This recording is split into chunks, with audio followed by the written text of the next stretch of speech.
First, we need to solve it using the Cramer's rule. Cramer's rule states that the coefficient in the left side of the systems of linear equations are going to be inputted in matrix A, which is 1, 2, negative 1, negative 2, negative 1 and 2, 1, 2, and 1. However, for our matrix B, it is the result of the right side of the equations, the 2, negative 2, and 1. Second step is we need to find the determinants where we are going to input B in the first column, input matrix B in the second column of matrix A, input B in the third columns of matrix A. A sub 1 is that we need to substitute the first column into the matrix B, or the matrix B into the first column of matrix A. That would be 2, negative 2, 1, 2, 1, negative 1, 2, negative 1, 2, and 1. For our matrix A sub 2 is when we are going to substitute matrix B in column 2. Hence, we just need to copy the original matrix A, 1, negative 2, and 4 in column 1. 1 in column 1, and then substitute matrix B in column 2, and so on and so forth. For our matrix A sub 3 is when we're going to substitute the matrix B in column number 3. Now, this would be 1, negative 2, and 1, 2, negative 1, and 2, 2, negative 2, and 1. After, we need also to solve the determinants of the original matrix A, and the determinants of A sub 3, the determinants of A sub 2, and the determinants of A sub 1. First, we solve the determinants of matrix A. That would be 1 times negative 1 is negative 1 times 1 is negative 1, plus 2 times 2 is 4 times 1 is plus 4.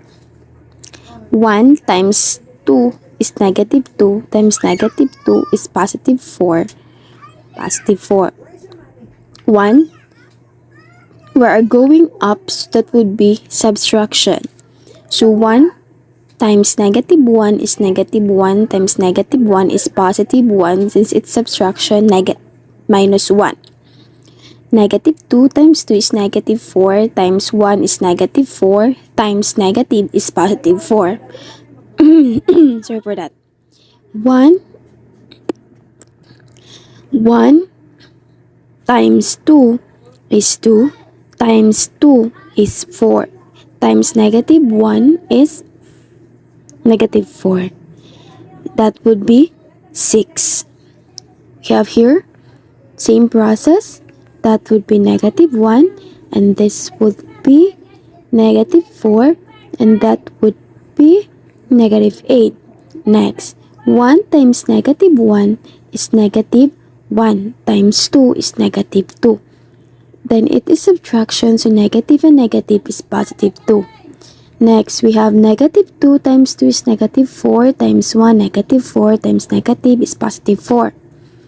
1 times negative 2 is negative 2 times 2 is negative 4 times negative is positive 4. Negative 1, negative 4 is negative 5, negative 8, negative 13, plus 2, negative 11, plus 7, negative 11, 7, and then negative 7, and then plus 4 is negative 3. Next, we have A sub 2. 1 times negative 2 is negative 2 times 1 is negative 2. 2 times 2 is 4 times 1 is positive 4. Negative 1 times 1 is negative 1 times negative 2 is positive 4. Next, 2 times 2 is 4 times 1 is positive 4. Sakto. 1, we're going up, so that will be already subtraction. 1 times negative 2 is negative 2 times negative 1 is positive 2 minus 2. Negative 2 times 2 is negative 4 times 1 is negative 4 times negative, that's positive 4 already. 1 times 2 is 2 times 1 is 2.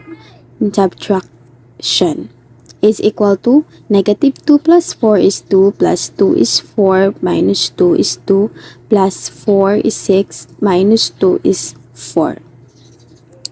For A sub 1 wherein we replaced matrix B in column 1, 2 times negative 1 is negative 2 times 1 is negative 2. 2 times 2 is 4 times 1 is positive 4. Negative 1 times 2 is negative 2 times negative 2 is positive 4. Then we're going up, so that will already be minus or subtraction. 1 times negative 1 is negative 1 times negative 1 is positive 1 times negative is negative 1. Negative 2 times 2 is negative 4 times 1 is negative 4 times negative is positive 4. 2 times 2 is 4 times 2 is 8 times negative is negative 8. Negative 2 plus 4 is 2 plus 4 is 6 minus 1 is 5 plus 4 is 9 minus 8 is equal to 1. Now, this is not yet the answer because we need still to solve it. So, matrix determinants of the matrix A sub 1 all over the determinants of matrix A. The determinants of A sub 1 is equal to 1 and our A is 6, so therefore it is 1 over 6. Next, for our A sub 2 all over A is equal to 4 over 6, reduce it into 2, that will be 2/3. We have A over 3 all over A is equal to negative 3 over 6, reduce it to 3, that's negative 1/2. Hence, our answer for X is 1/6, Y is 2/3, Z is negative 1/2.